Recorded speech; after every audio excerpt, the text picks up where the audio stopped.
Le cycle d'Elric par Michael Moorcock. Tome 2. La forteresse de la Perle.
Et quant à Simoril, sa bien-aimée, Elric eut menti par 3 fois, qu'il eut installé son ambitieux cousin Irkun comme régent sur le trône de Rubis, puis qu'il eut plus tard pris congé de Raakir l'archer rouge.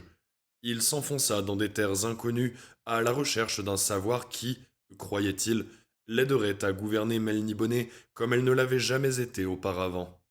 Mais c'était compter sans un destin d'ores et déjà déterminé à lui faire apprendre et connaître par expérience certaines choses dont, sur lui, l'impact allait être considérable.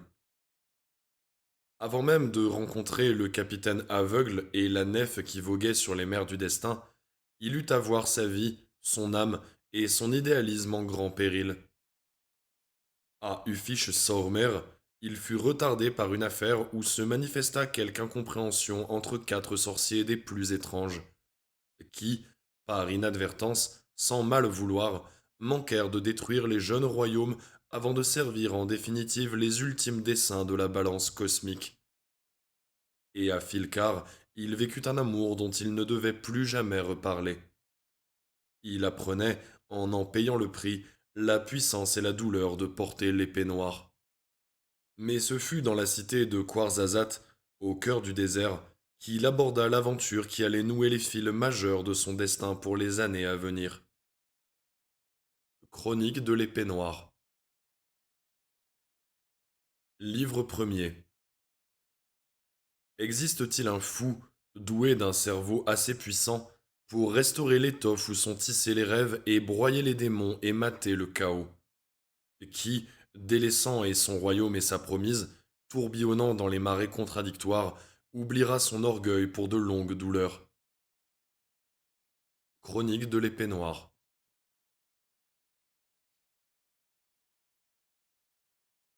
Chapitre 1.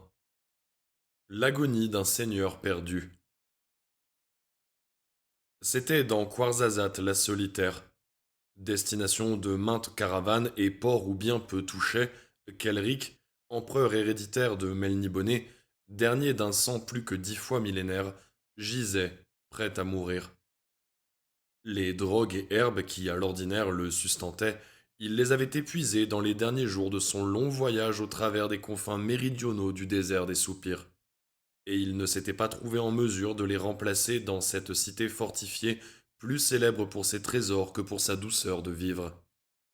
Lentement, faiblement, Le prince albinos étira ses doigts couleur d'ossement vers la lumière, suscitant les feux du sanglant joyau serti dans l'anneau des rois, ultime symbole traditionnel qui lui restait de ses responsabilités d'antan, puis sa main retomba. C'était comme s'il avait eu le bref espoir que l'Arctorios serait en mesure de lui redonner vie. Mais inutile était la pierre tant que lui manquait l'énergie d'en dominer les pouvoirs. Par ailleurs, il n'avait pas grand désir d'appeler en ces lieux des démons. Sa folie seule l'avait amené à Quarzazat, et il ne se devait d'exercer une quelconque vengeance à l'endroit de ses citoyens. Eux, toutefois, auraient eu motif de le haïr, eussent-ils connu ses origines. Quarzazat avait jadis régné sur une terre de rivières et de belles vallées, de forêts verdoyantes et de plaines fertiles. Mais cela c'était avant que n'eussent été proférés d'imprudents sortilèges au cours d'un conflit qui, 2000 ans plus tôt, avait menacé Melniboné. L'empire de Quarzazat s'était évanoui, perdu pour les deux camps, submergé par la vaste masse de sable qui s'était abattue sur lui telle une marée, n'épargnant que la capitale et ses traditions, lesquelles furent, à l'époque, la raison première de persévérer dans l'existence. Parce que Quarzazat s'était toujours dressée là, elle devait y être maintenue, entretenue à n'importe quel prix pour l'éternité, estimèrent ses habitants. Qu'elle n'eût plus ni but ni fonction n'empêcha pas ses maîtres de se sentir au plus haut point l'obligation d'en assurer la pérennité par tous les moyens qui leur semblaient convenir. 14 fois, des armées tentèrent de traverser le désert des soupirs pour aller piller la fabuleuse Quarzazat. 14 fois par le désert même, ces armées furent défaites. Entre-temps, l'obsession majeure, d'aucuns diraient l'activité principale, de cette cité fut la complexité des intrigues entre ses dirigeants.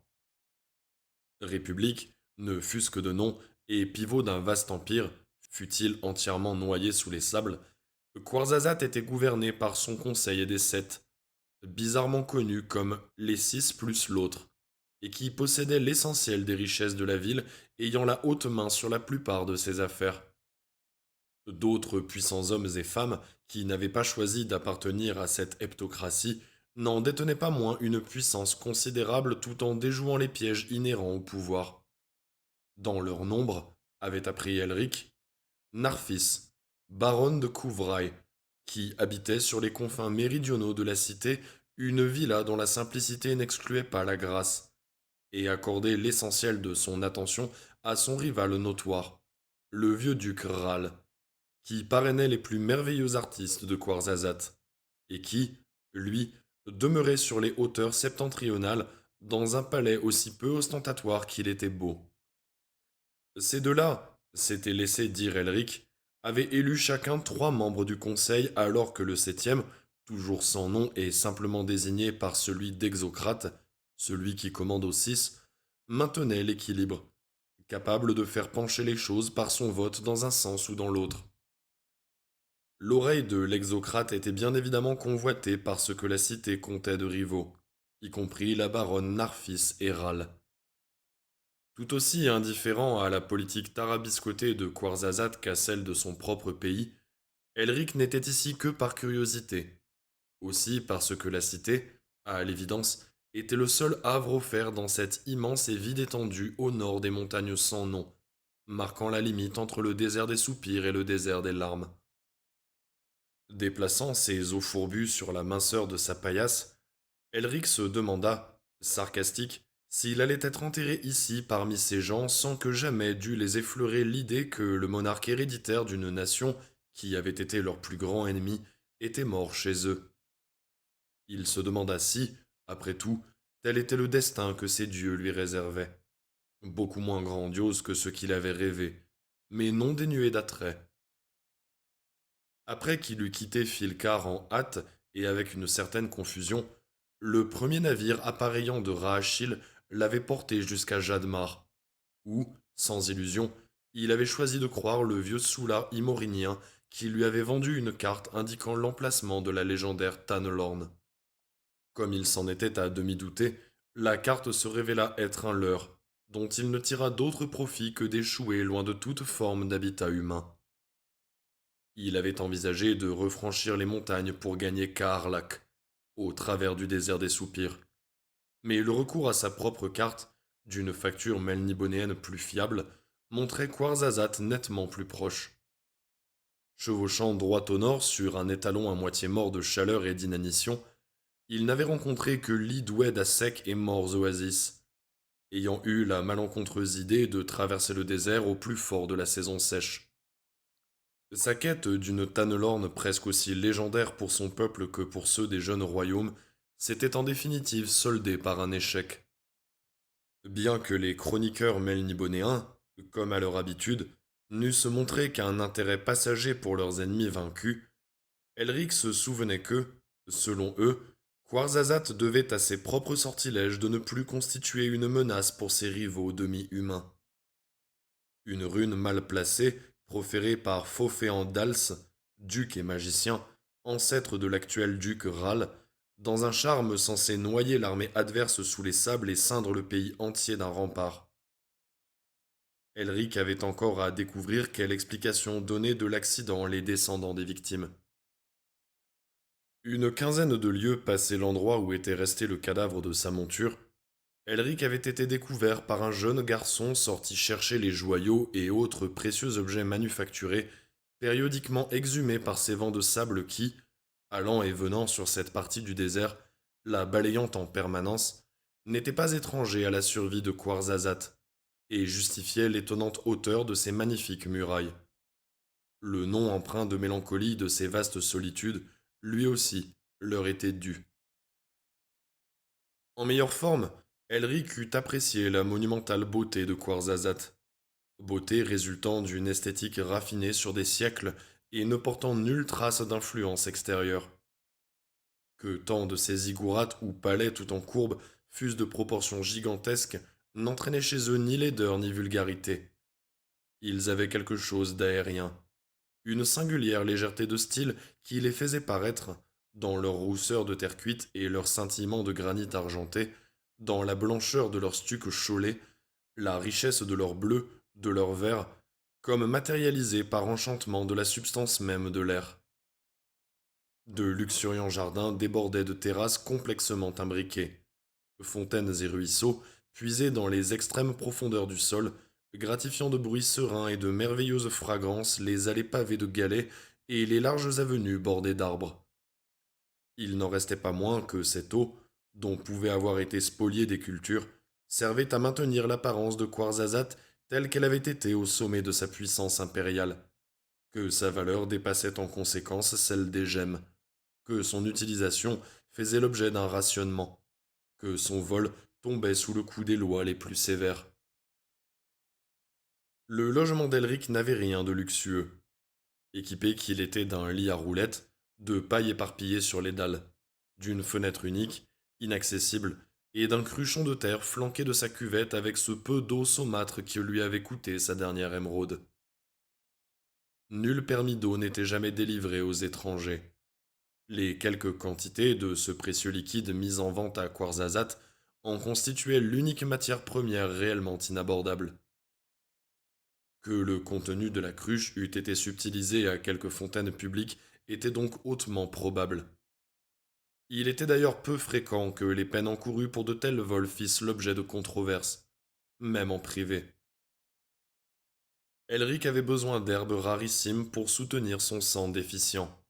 Mais leur prix, en admettant qu'il en eût trouvé sur le marché, se fut révélé bien au-delà de ses moyens actuels, lesquels se réduisaient à quelques pièces d'or. Une fortune à Karlak, mais une misère dans une ville où l'or était si commun qu'on s'en servait pour parfaire l'étanchéité des aqueducs et des égouts. Ces sorties dans les rues de la ville, en sus d'être physiquement épuisantes, avaient eu quelque chose d'infiniment déprimant. Quotidiennement, le garçon qu'il avait trouvé dans le désert et ramené dans cette chambre lui rendait visite, fixant sur lui le regard qu'il aurait eu pour un insecte étrange ou pour un rongeur capturé.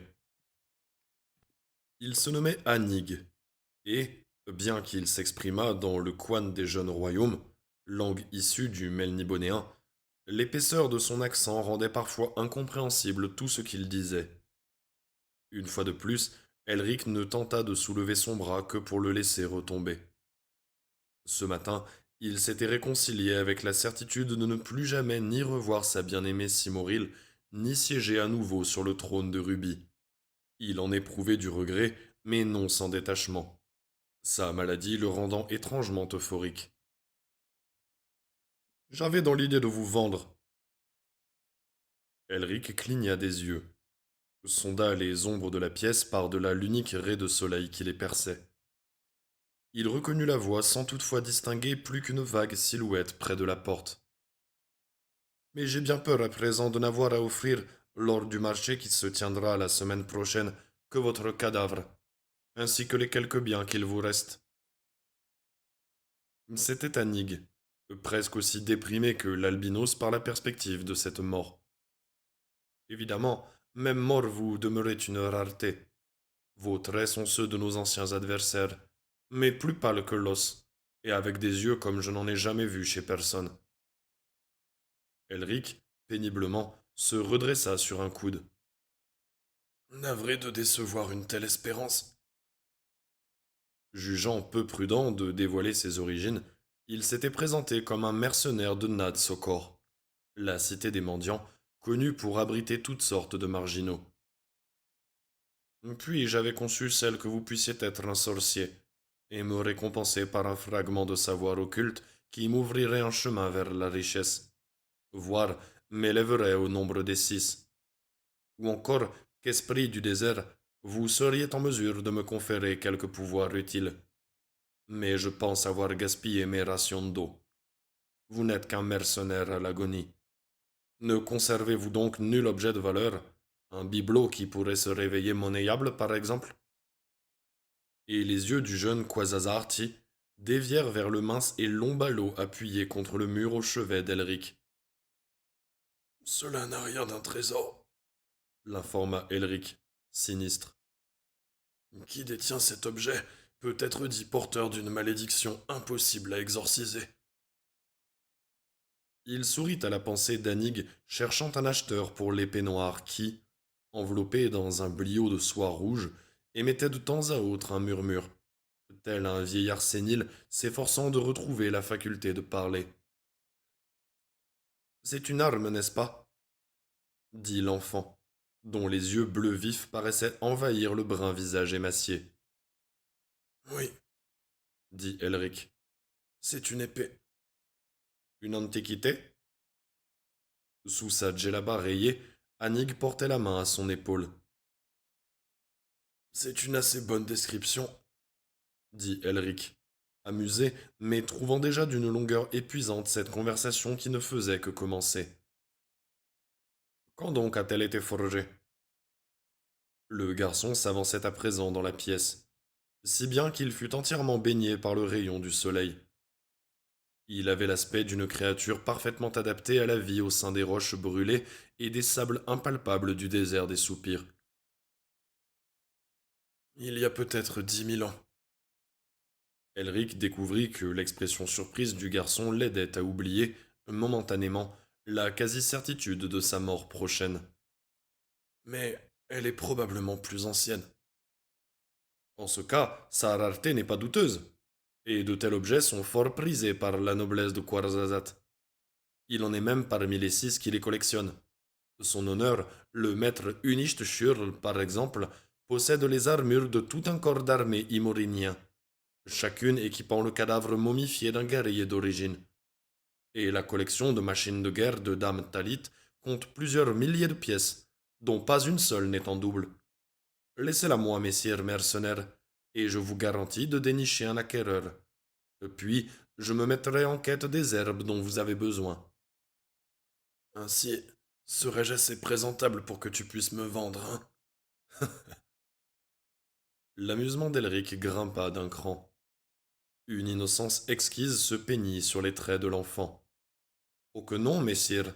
Vous serez alors assez fort pour me résister, et je me contenterai d'une commission sur votre première solde. Elric aimait bien ce garçon. Il marqua un temps d'arrêt, rassemblant ses forces avant de se remettre à parler. Tu me crois susceptible d'intéresser un employeur? Ici, à Quarzazat? Bien sûr. Anig eut un large sourire.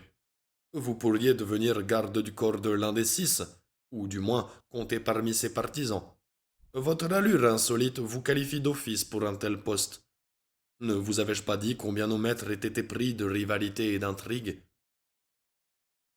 Il est certes encourageant. Nouvelle pause d'Elric pour reprendre son souffle. De savoir que je puis envisager ici, à Quarzazat, une existence valeureuse et accomplie. Il voulut plonger son regard dans les yeux brillants du garçon, mais celui-ci détourna la tête.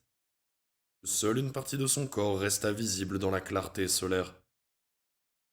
Quoi qu'il en soit, si j'ai bien compris, ces herbes que je t'ai décrites ne poussent que dans la lointaine Kouan, à 2 jours d'ici, sur les contreforts des piliers déchiquetés.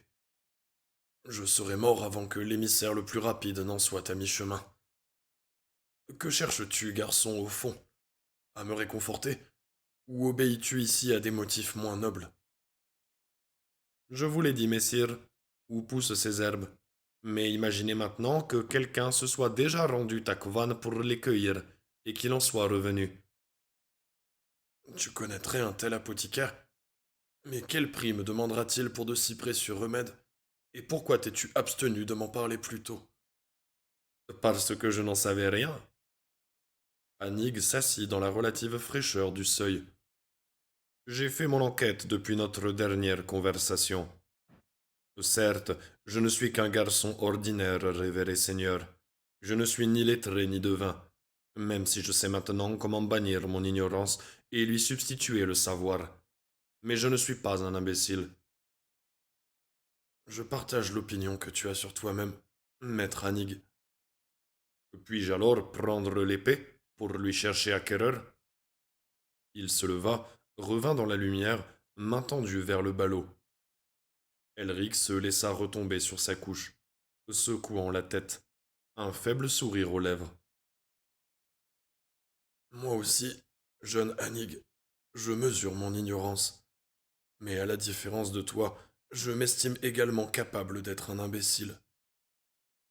La connaissance apporte le pouvoir, dit le garçon, et le pouvoir me hissera peut-être jusque dans l'entourage de la baronne Narfis. Il se peut que je devienne capitaine dans sa garde, voire que je sois anobli. Oh, je suis persuadé qu'un jour tu seras bien plus. Elric aspira une bouffée d'air confiné. Tout son corps frissonna sous la brûlure qui lui envahissait les poumons. Fais ce que tu veux, mais je doute que cette lame consente à te suivre. Puis-je la voir? D'accord. Dans des mouvements douloureusement gauches, Elric roula jusqu'au bord du grabat et, de son linge, extirpa la gigantesque épée. Gravée de runes, elle semblait danser sur le noir et luisant métal, décorée d'antiques et complexes ciselures aux dessins tantôt mystérieux, tantôt figurant des dragons et des démons enchevêtrés comme au corps à corps. Stormbringer n'avait, à l'évidence, rien d'une arme de ce monde. Le jeune Quarzazaati étouffa un cri, recula, paraissant regretter sa suggestion d'emporter l'arme. Elle, elle est vivante? Elric contempla sa lame avec un mélange de dégoût et d'autre chose, qui n'était pas loin de la sensualité. D'aucuns diraient qu'elle est à la fois dotée d'intelligence et de volonté. D'autres y verraient là un démon déguisé. Il en est pour la croire composée des âmes résiduelles de tous les damnés qui, jadis dit la légende, y furent piégés quand un autre pommeau que celui qu'elle arbore à présent hébergeait un puissant dragon. Non sans un vague écœurement, il se surprit à tirer quelque plaisir de la croissante épouvante du garçon. Ton regard ne s'est-il jamais posé auparavant sur un objet du chaos, maître Anig, ou sur un être marié à un tel objet, son esclave peut-être? Il laissa pendre ses longs doigts blancs dans l'eau souillée de la cuvette, puis les ramena jusqu'à ses lèvres qu'il humecta. Ses yeux rouges flamboyaient comme des braises mourantes. Au cours de mes voyages, il m'est arrivé de l'entendre décrire comme la propre épée d'Arioche, celle qu'il porte au combat. J'en ai connu qui, mourant sous elle, furent persuadés d'avoir affaire à une créature vivante. Une théorie prétend qu'elle est l'unique représentant dans notre dimension d'une race entière, et qu'elle pourrait, en aurait-elle le désir, y convoquer 1 million de ses congénères. Ne peux-tu percevoir sa voix, maître Anig? La juges-tu capable de ravir et de charmer l'acheteur éventuel sur ton marché? Et s'échappa des lèvres pâles de l'albinos un son qui, pour n'être pas un rire, n'en était pas moins l'expression d'un humour désespéré. En hâte, Anig regagna le havre du rayon de soleil. Il s'éclaircit la gorge. Lui donnez-vous un nom? Oui, Stormbringer. Mais il en est d'autres qui parfois se murmurent dans les jeunes royaumes, confondant cette lame et moi qui la porte, le voleur d'âme. Et de fait, elle en a effectivement bu plus d'une. Ainsi vous êtes voleur de rêves? Les yeux d'Anig restaient fixés sur l'épée. Mais alors, comment se fait-il que vous soyez sans emploi? Voleur de rêves? Cette expression m'est inconnue, et je ne vois d'ailleurs pas qui pourrait avoir besoin de celui qu'elle semble décrire. Son regard monta vers le garçon, espérant plus ample commentaire. Mais, sans détourner les yeux de l'arme qui le fascinait, celui-ci enchaîna. Boirait-elle mon âme, Seigneur? Si j'en prenais la décision. Car sache que pour retrouver temporairement ma vigueur, il me suffirait de permettre à Stormbringer de toxir. Toi et quelques autres peut-être. Puis, elle me transmettrait son énergie et, sans le moindre doute, je serais en mesure de trouver un coursier et de quitter cette ville, éventuellement même d'atteindre Kvan. La voix de l'épée noire se faisait à présent plus mélodieuse, semblant approuver de tout cœur un tel projet. Oh, Gawek Danit! Annick se releva d'un bond, prêt à fuir si nécessaire. C'est comme dans cette histoire sur les murailles de Maashabum. Ils en avaient, ceux qui ont été les responsables de notre isolement. Oui, les épées que portait leur chef étaient pareilles à la vôtre. Nos maîtres nous l'ont dit à l'école. Oh oui, je me souviens de tout ce qu'ils nous ont raconté, et de plus encore. Et il fronça les sourcils, prenant la pose de l'étudiant qui attend de ses cours un maximum de bénéfices. Elric était au regret d'avoir jeté l'enfant dans un tel abîme de frayeur. Je n'ai pas l'intention de maintenir ma propre existence aux dépens de ceux qui ne m'ont jamais nui. Tel est d'ailleurs, en partie, le motif pour lequel je me trouve dans cette situation fâcheuse. Tu m'as sauvé la vie, mon garçon. Je ne voudrais pas te tuer. Oh, messire et grand menacier! Dans sa panique, il venait d'employer une langue plus ancienne que le melnibonéen, et qu'Elric reconnut pour l'avoir apprise dans le cadre de ses études. D'où viens-tu que tu saches t'exprimer en opiche? Demanda l'albinos. La terreur qui ravageait les traits du garçon n'empêcha pas la surprise de s'y peindre. Ici, à Quarzazat, c'est de l'argot. Les voleurs y ont recours pour n'être pas compris des autres. Mais je suppose qu'à Natsokor, il est courant de l'entendre. Si fait, un Natsokor. Elric était de nouveau perplexe. Sa main se tendit vers l'enfant pour le rassurer. Anig rejeta la tête en arrière et un son étranglé sortit de sa gorge. Il était de toute évidence imperméable à l'effort de l'albinos pour regagner sa confiance. Sans plus rien dire, il quitta la pièce. Le bruit de ses pieds nus s'estompa le long du couloir et jusqu'au bas des marches qui menaient à l'étroite venelle. Convaincu que le garçon était maintenant parti pour de bon, Elric sentit la tristesse l'assaillir. Il ne regrettait plus qu'une chose, ne plus jamais revoir Simoril, ni retourner à Melniboné tenir sa promesse de l'épouser. Il mesurait la répugnance qu'il avait toujours eue, et ne cesserait probablement jamais d'avoir, à s'asseoir sur le trône de Rubis, sachant toutefois que tel était son devoir. S'était-il délibérément choisi son sort présent à seule fin de se dérober à cette responsabilité? Il avait conscience que son sang, même vicié par cette tare étrange qui lui était personnelle, restait le sang de ses ancêtres, et qu'il n'aurait pas été simple de renoncer tant au droit qu'au destin à lui fixé par la naissance. Il avait espéré pouvoir, par son règne sur Melniboné, transmuer ce vestige introverti, cruel et décadent d'un empire honni en nation régénérée, capable d'apporter au monde paix et justice, d'offrir un modèle de gouvernement éclairé que d'autres auraient pu reprendre à leur profit.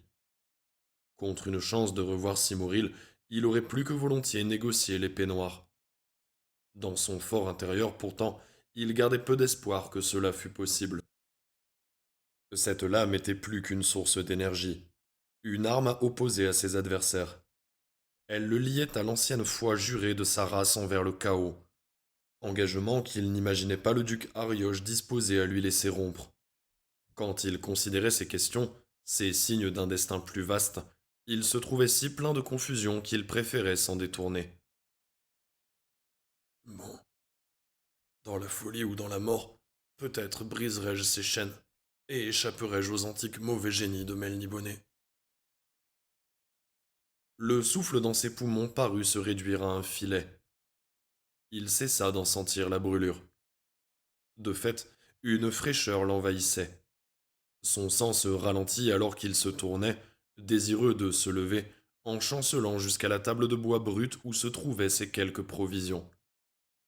Mais il ne put que contempler fixement ce pain rassis, ce vin tourné, ces morceaux racornis de viande séchée, dont il valait mieux ne pas trop chercher l'origine.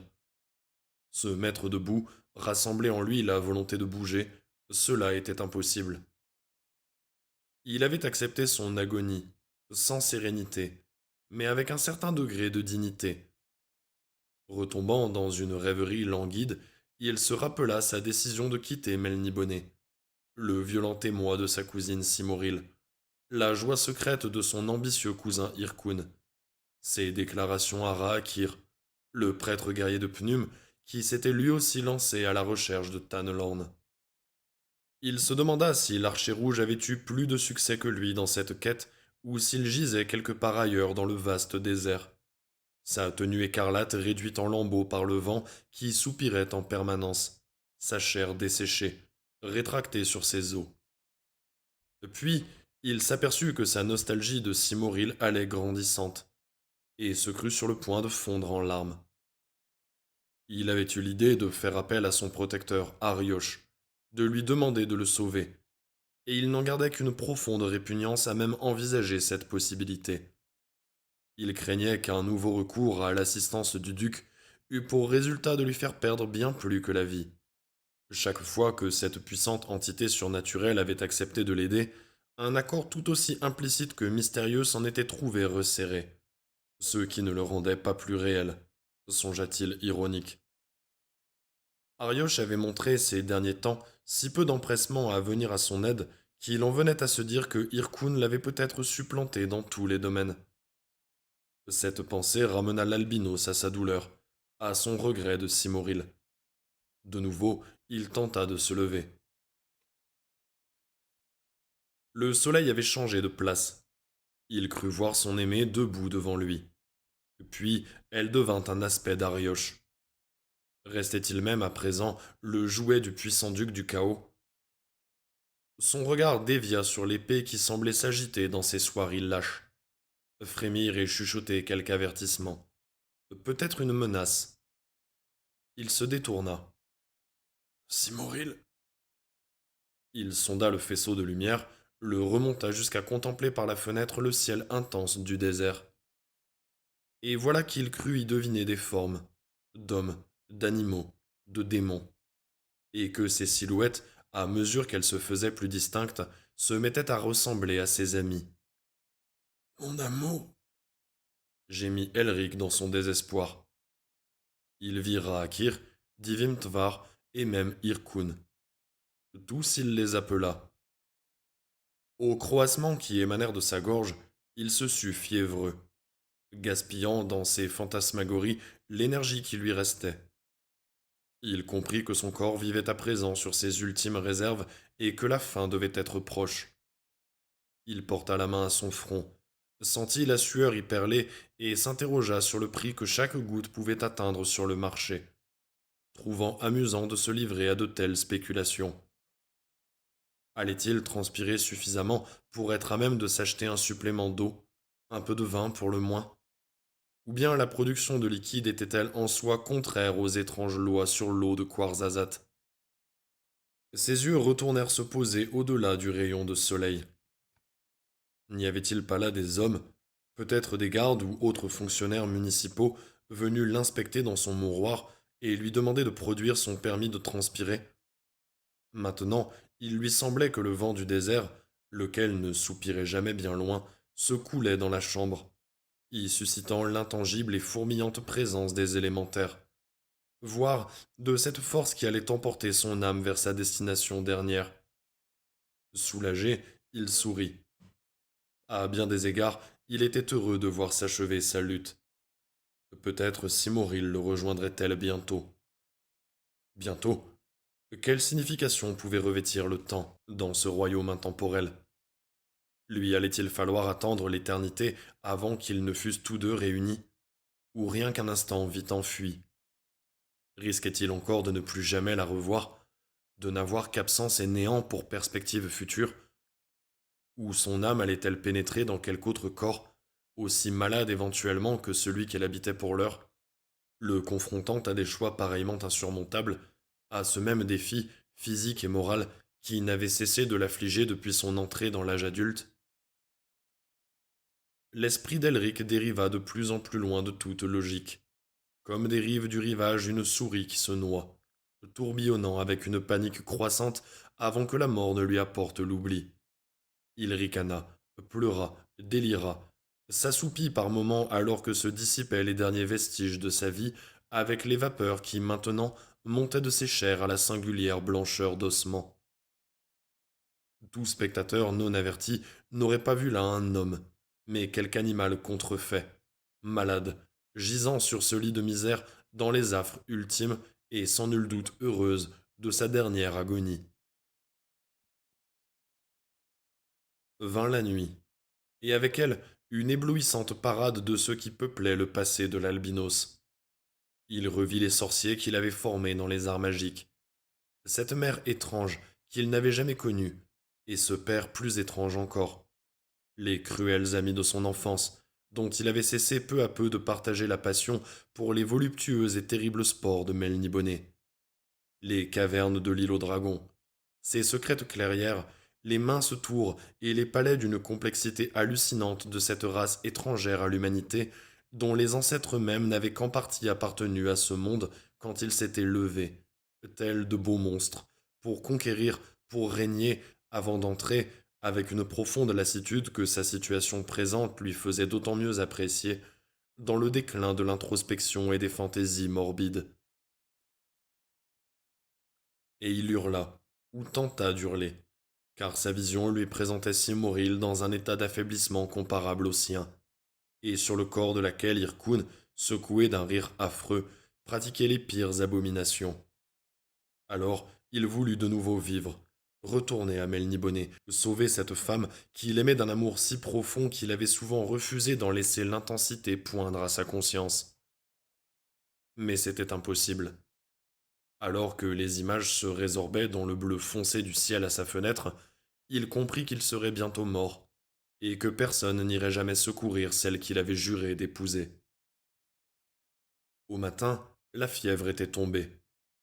Elric sut qu'il ne restait qu'une petite heure, deux au plus, avant sa mort. Il ouvrit des yeux embrumés pour constater que le ray de soleil, tout d'or tendre à présent, ne tombait plus comme la veille directement dans la pièce, mais en se réfléchissant sur les murs étincelants du palais contre lesquels on avait appuyé son taudis.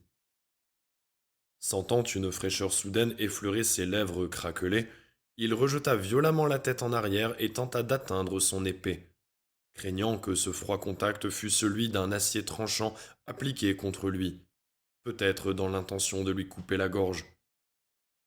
Stormbringer.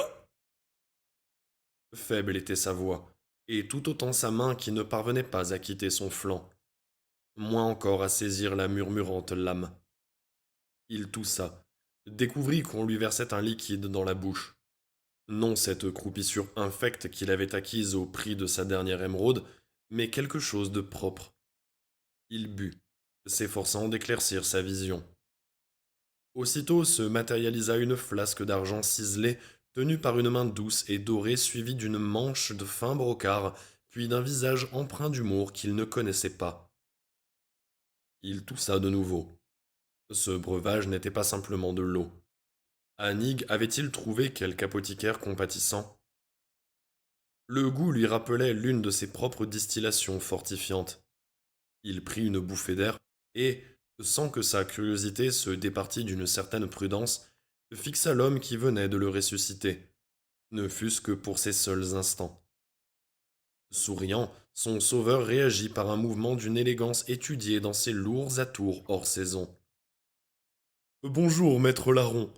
Point d'offense, je suppose, à vous nommer ainsi, car vous êtes, ai-je ouï dire, citoyen de Natsokor, où l'on se fait fierté de pratiquer toutes sortes de larcins. Conscient de la délicatesse de sa situation, Elric ne vit pas motif de le contredire. Il fit oui de la tête, la douleur encore présente au fond des os. L'homme, de belle taille et rasé de près, reboucha sa flasque. Le garçon m'a dit que vous aviez une épée à vendre. Peut-être. Désormais sûr que le répit serait bref, l'albinos resta sur ses gardes. Quoique beaucoup, à mon sens, soient susceptibles de regretter ce genre d'achat. Cette lame n'est pourtant pas représentative de votre activité principale, n'est-ce pas? Vous devez d'avoir perdu votre crosse. Vous en être dessaisi contre de l'eau. L'expression était compréhensive. Elric choisit d'abonder dans ce sens. Il se permettait maintenant quelque espoir de survie. Déjà, la potion avait ranimé ses esprits et une bonne proportion de sa force usuelle. Si fait, dit-il. Oui, il se peut. Qu'est-ce que? Faites-vous publicité de votre propre incompétence? En eût-on ainsi dans la guilde des voleurs de Natsokor? Ne serait-ce plutôt que vous êtes malandrin, plus subtil que votre mise ne le suggère? Cette dernière phrase avait été délivrée dans le jargon archaïsant dont Anig s'était servi la veille. Même sans rapport avec la réalité, le prince albinos le sentait maintenant. L'opinion que s'était formée de son statut et de ses capacités cet opulent personnage pouvait lui fournir un moyen de se soustraire à l'immédiate et funeste conjoncture. Son intérêt grandit. Vous souhaiteriez acheter mes services, c'est ça? Ce en quoi j'excelle. Moi, personnellement. Et peut-être aussi ma lame. Si vous voulez. L'homme affectait l'insouciance, mais à l'évidence dissimulait quelque urgence. Voyez-vous, on m'a chargé de vous dire que la lune de sang va bientôt brûler au-dessus de la tente de bronze. Je vois. Elric fit semblant d'être impressionné par ce qui était pour lui pur charabia. Il nous faut donc agir sans retard. Tel est l'avis de mon maître. Ces mots n'ont pas de sens pour moi, mais sont manifestement clairs pour vous. On m'a d'ailleurs enjoint de vous offrir une seconde dose d'élixir si vous paraissiez au fait de ce dont il est question. Tenez. Il élargit son sourire et tendit la flasque d'argent à Elric qui l'accepta, en prit une gorgée parcimonieuse et sentit affluer en lui un surcroît d'énergie tandis que les douleurs graduellement se dissipaient. Ah, votre maître aurait donc besoin d'un voleur? Que convoite-t-il que mes frères de Quarzazat ne soient en mesure de lui dérober? Oh, messire, vous affectez un prosaïsme auquel, pour l'heure, je ne puis tout à fait croire. Il récupéra l'élixir. Je me nomme Rafi Askeme, et sers un dignitaire de cet empire. Il a, je pense, une mission à vous confier. L'habileté natsokorienne est légendaire dans le vol, et nous espérions depuis quelque temps voir l'un d'entre vous s'aventurer par ici. Comptiez-vous faire de nous vos victimes? Je dois vous avertir que nul n'y est jamais parvenu. Mieux vaut voler pour nous, je pense. Sage conseil, dirais-je. Elric se redressa, et, basculant ses pieds sur les dalles, s'assit au bord de la paillasse. L'effet de la potion se faisait pleinement sentir. Peut-être allez-vous pouvoir esquisser la nature de ma tâche, messire. Inutilement, sa main se tendit vers le flacon qui avait déjà réintégré la manche de Raafik Askim. Certes, messire, dès que nous aurons pu nous faire une idée de vos antécédents. Vous dérobez plus que des bijoux, m'a dit le garçon. Des âmes, ai-je compris? Elric s'alarma et posa un regard suspicieux sur l'homme dont l'expression resta muette. Pour pour ainsi dire. Parfait. Mon maître désire mettre à profit vos compétences. Vous aurez, en cas de réussite, un baril de cette potion à emporter dans les jeunes royaumes ou là où il vous plaira de diriger vos pas. C'est ma vie que vous mettez dans la balance, dit Elric en détachant ses mots, et je suis disposé à la monnayer à son juste prix. Ah, messire, je vois en vous quelque sens du commerce, et je suis sûr qu'un accord saura être trouvé. Maintenant, puis-je vous prier de me suivre jusqu'à un certain palais? Avec un sourire, Elric saisit à deux mains Stormbringer et se rejeta en arrière, s'adossant au mur et à la source du rayon. Puis il posa l'épée sur ses genoux et, d'un geste parodique, mima l'hospitalité princière. Ne préféreriez-vous demeurer le temps que je vous fasse une démonstration de ce que j'ai à offrir, messire Aaskim?